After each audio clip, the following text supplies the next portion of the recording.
Fala galera do Corinthians, tudo bem com vocês, família? Nós estamos começando mais um React, mano. Vamos reagir aí ao Chico Garcia falando sobre a eliminação do Corinthians. Eu apostei aqui 5-0, o Corinthians ficou em cima, pressionou, jogou muito bem. Mas o gol não saiu, família, infelizmente, né? Eles fizeram uma barreira na frente ali, tiveram muita sorte, o goleiro, né, deu ali algumas defesas ali que não era para ter feito e infelizmente o Corinthians conseguiu os 2-0. Quase conseguiu os 3 para levar para pênalti, mas do jeito que jogou, conseguiria mais. E aquilo que eu falei para vocês, o erro foi lá, né? Foi lá na casa deles, quando, infelizmente, né, com o esquema tático que Ramon Dias e Emiliano Dias fizeram, aí acabou prejudicando o Corinthians lá e veio na bagagem com os 3-0 aí. Difícil para reverter. Mas quase conseguimos, estamos vivos ainda na Sul-Americana e nós vamos reagir aí ao Chico Garcia, que vai estar falando aí no vídeo, aí a gente vai reagir depois dele aí. Então, sem mais enrolação, bora pro vídeo e roda a vinheta.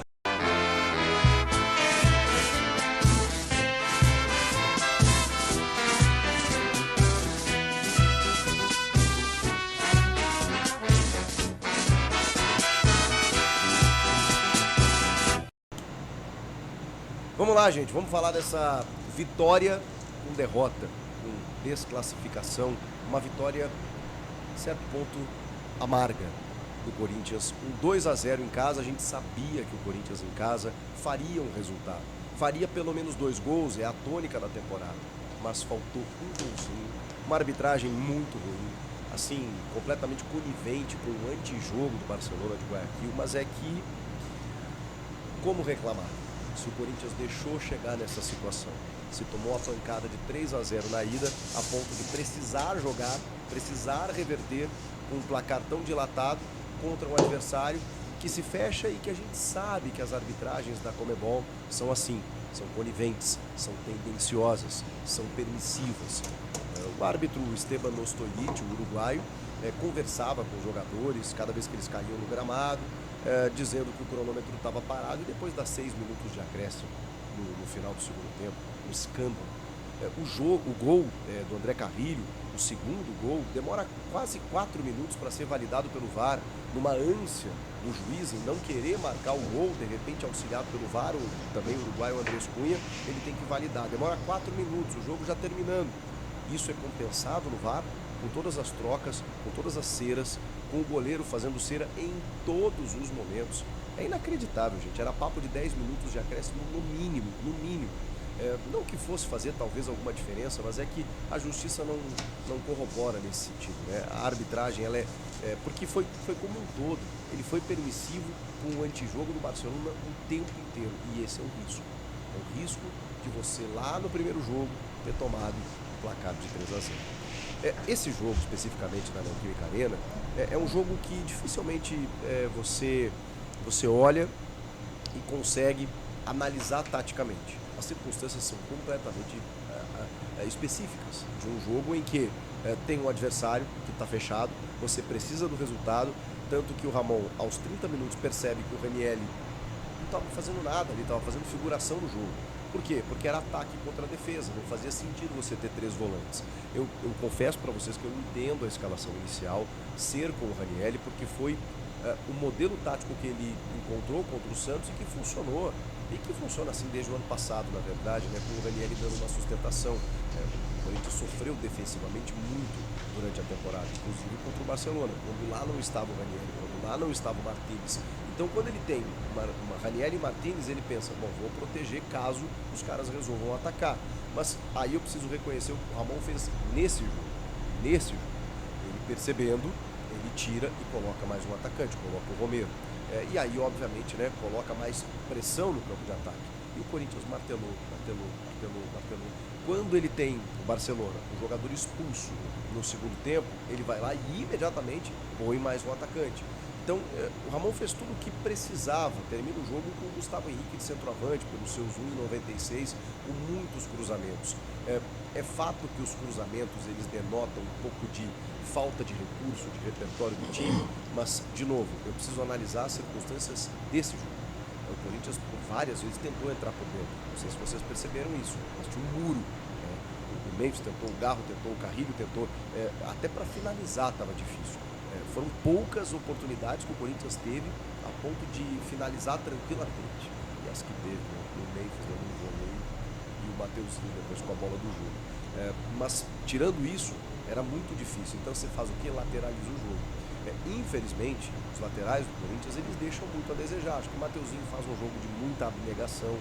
Não que o Bidu não tenha também esse lado, mas é que a qualidade ali tem um limite. E esse limite é muito baixo.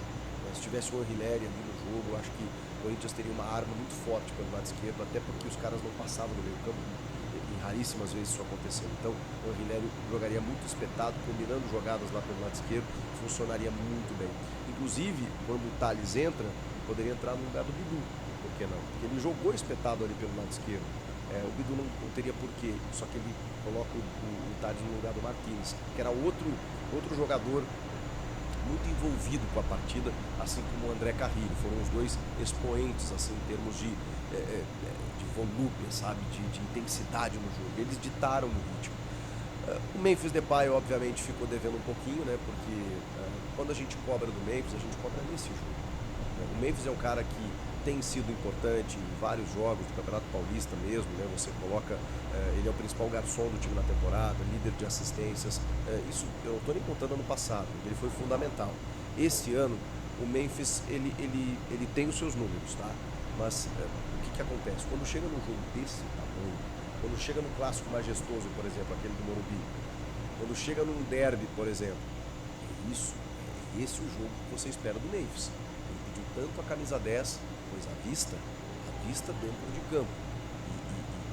E seja influente no jogo como um camisa 10 deve ser. Foram lampejos do Memphis na partida. E a gente cobra do Memphis que nesse tipo de jogo ele apareça. Tá? Eu sei que tem muita temporada para acontecer, tem muita coisa para acontecer esse ano. Ele foi muito importante ano passado. Óbvio que eu deposito ainda muita expectativa no Memphis, mas nesse jogo faltou um pouquinho dele, para não dizer muito. O Rodrigo Garro, eu dou um baita desconto. Eu sei que tem muita gente pegando no pé do Garro, mas assim, gente, o Garro está jogando infiltrado, injeções, para suportar as dores no joelho. E assim, você pode analisar tecnicamente o Rodrigo Garro pelo nível que ele entrega, de que, ok, ele esteja abaixo. Não conseguiu arremates, os poucos que tentou explodiram na defesa, não conseguiu ter a influência no jogo que normalmente ele tem, mas assim, não dá para dizer que o Garro se escondeu do jogo. O Garro buscou o jogo o tempo inteiro. O Memphis deu uma desaparecida. O Memphis, como eu disse, viveu de lampejos no jogo. No jogo em que o Corinthians precisa fazer 3 gols, é muito pouco. Ele apareceu, né, disputando a bola com o goleiro no Carrilho, ele apareceu numa finalização ou outra, mesmo que numa errada, nesse voleio que eu falei, furado, mas o Garro puxou a bola o tempo inteiro. O Carrilho, por isso fala, para mim foi o nome do jogo. Apareceu em todas as partes do campo, buscando a partida, buscando arremates. Uma pena que a bola dele não tenha entrado num arremate muito forte no segundo tempo, que a bola passa isso aqui no travessão. No primeiro tempo ele pega uma bola de primeira dificílima, chuta o goleiro defende, depois dá escanteio, faz o gol, inclusive o segundo gol. O Carrilho foi fundamental na partida. E o Martins correndo que nem um louco, né? Que nem um louco, até porque quando ele tira o Ranieri, fica o Martins ali, marcando, voltando, buscando, armando, loucura. Então assim, não dá para dizer que faltou entrega, não dá para dizer. O Félix Torres, gente, fez um partidaço, faz o gol no finalzinho do primeiro tempo, que dá uma esperança, né, porque teria todo o segundo tempo para isso, gol de cabeça, mas não só por isso, ele venceu todos os duelos, ele foi muito importante no jogo, o Félix Torres. A questão é que eu não posso, mesmo valorizando o que esses caras fizeram hoje, mesmo não conseguindo criticar o Ramon, porque esquema tático você joga para o alto e vê o que acontece na medida em que você está no abafa, no desespero, precisando do resultado, e aí, como eu falei, Gustavo Henrique vira centroavante, sem pilha atacante, não tem muito o que fazer. Ali era desespero mesmo pelo resultado. Mesmo tendo essa consciência, mesmo não criticando tanto o Ramon por esse jogo, muito menos os jogadores, eu não posso isentá-los da culpa da eliminação, da responsabilidade que eles têm, porque era um confronto eliminatório de 180 minutos. E o Corinthians não jogou na ida. O Corinthians deixou para jogar na volta. E aí eu não posso passar o pano aqui, porque eram os mesmos jogadores, eram mesmo treinador. O que aconteceu no Equador? É isso que acontece quando você permite que você chegue para decidir em casa tendo tomado uma pancada na ida. Aquele jogo horroroso, modorrento, apático, terrível, sofrível, uma das piores atuações que eu vi da camisa do Corinthians, aquele jogo custou caro. Aí o resultado. Porque o Corinthians teve dificuldades na criação, teve um adversário fechado, teve uma arbitragem horrorosa e precisava fazer 3 gols, pelo menos, para levar para pênaltis. Era muito difícil. Era muito difícil. Então, a gente precisa entender que eles erraram. Eles falharam e eles têm culpa.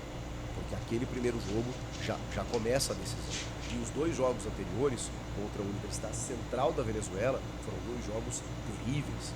O Corinthians classifica daquele jeito. Então, não dá. Não dá pra gente aliviar nesse sentido. Agora, o Ramon Dias e esses jogadores têm uma decisão para jogar no domingo. O primeiro jogo, depois pausa para a data FIFA 11 dias. Não dá para você fazer nenhum tipo de mudança agora.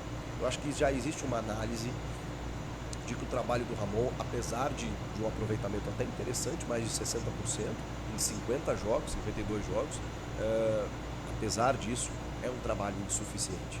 Porque essas marcas elas vão se somando. Se ele ganhar o Campeonato Paulista, vai ficar difícil de mudar. Que é um título paulista que vai ser muito valorizado, especialmente por ser contra o Palmeiras, especialmente por impedir o Palmeiras de ser um tetracampeão, e especialmente porque é um título que o Corinthians não ganha há 6 anos. E tem ainda uma sequência de temporada, como agora a Sul-Americana, que foi o que sobrou com a eliminação da Libertadores. Então, assim, vai ser difícil a mudança acontecer caso o Corinthians seja campeão. Mas, como eu sempre digo para vocês, a instituição está acima de tudo. Eu posso aqui dizer que não, então bora perder para mudar o técnico. Não faz nenhum sentido. Se ele ganhar o Paulista, ele vai de novo merecer um voto de confiança, mas infelizmente ele tem atribuído para si essa marca negativa, de que em jogos decisivos, em jogos grandes, o time não consegue encontrar soluções. Ele não consegue encontrar soluções. E o que aconteceu nessa quarta-feira na Neoquímica Arena foi reflexo do que ele fez no primeiro jogo. Mata-mata são 2 jogos. Então, assim, gente, é um jogo que deixa uma frustração muito grande, porque deu a sensação de que quase daria. De que quase deu. O goleiro Contreiras fez o que quis e o que não quis, dentro da cera permitida pelo juiz, mas o Corinthians tomou 3-0 na ida e não conseguiu reverter. Thales Magno entrou bem, o Romero, talvez ele pudesse ter entrado antes do Romero, mas eu não acho que o Romero tenha entrado tão mal. Entrou pela direita lá, fazendo as suas jogadas, buscando alguma coisa. O Gustavo Henrique de centroavante, o Memphis ali um pouco mais pelo lado esquerdo, o Garro atrás na meia-lua ali, buscando alguma infiltração e tal, os laterais deixando a desejar, a parte defensiva praticamente zerada, não foi atacada, né? Mas o segundo Castilho, né, o técnico do Barcelona, diz que a ideia era justamente forçar o time a fazer cruzamentos e tentar escapar com isso. Ele tomou 2 gols, ele foi no limite, mas a estratégia deu certo. E agora? Agora é o que eu digo para vocês, não tem o que fazer com a comissão técnica, tem que esperar para ver o que vai acontecer no Paulista. Se ele ganhar, ele vai ganhar uma sobrevida, até porque 3 dias depois tem Campeonato Brasileiro e tem uma Sul-Americana para disputar. Esse é o risco. Agora, ganha o Paulista, quer mudar o treinador, é muito raro o dirigente fazer isso.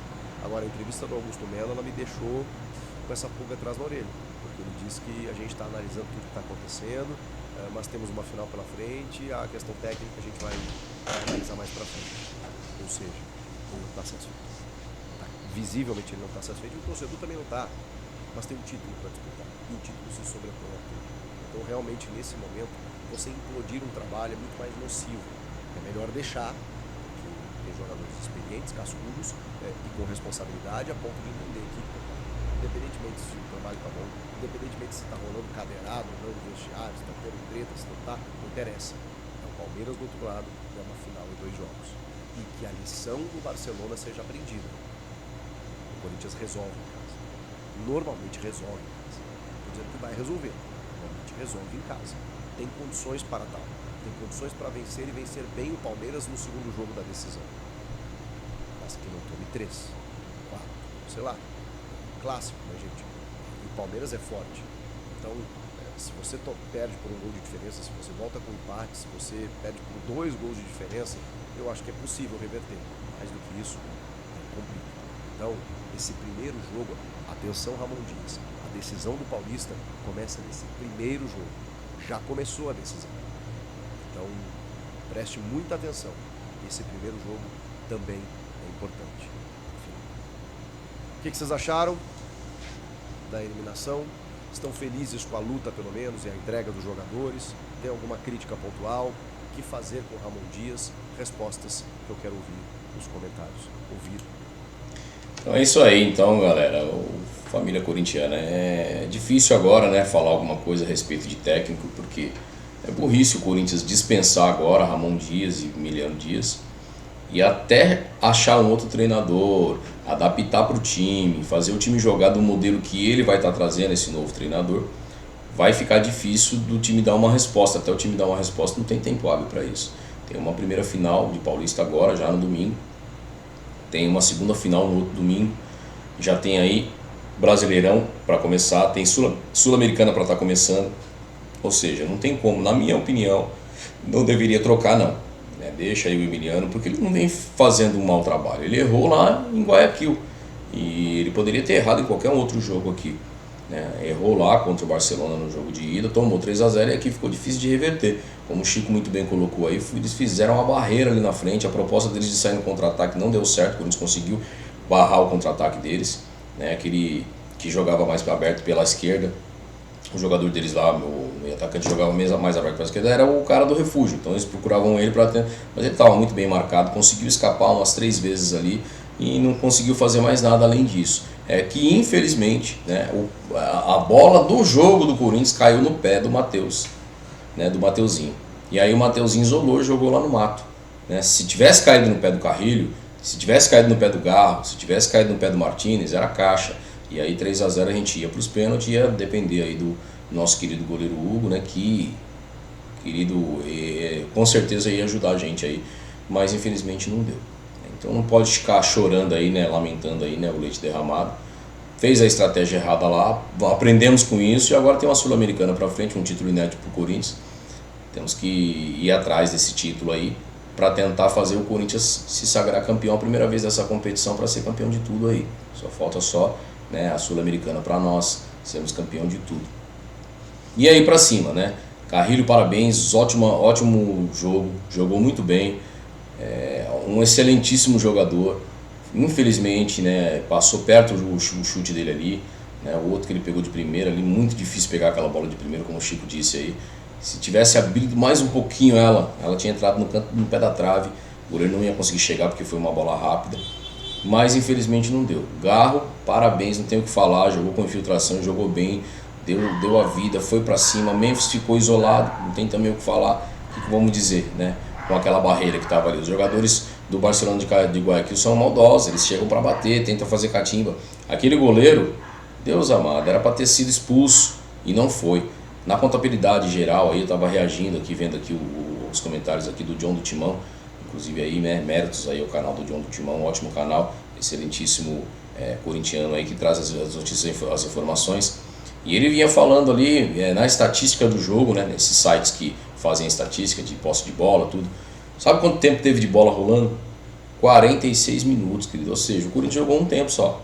O outro tempo foi só cera e enrolação do time do Barcelona de Guayaquil. E aí o que nós vamos dizer a respeito disso? Vamos reclamar para quem?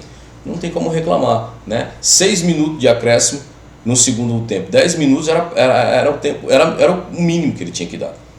Se tivesse mais alguns minutos, pela pressão que estava, acredito que o Corinthians tinha chegado ao terceiro gol, porque o time do Barcelona já estava cansado, ele não estava conseguindo mais ficar tirando bola dali com um a menos, estava quase perdendo o segundo já.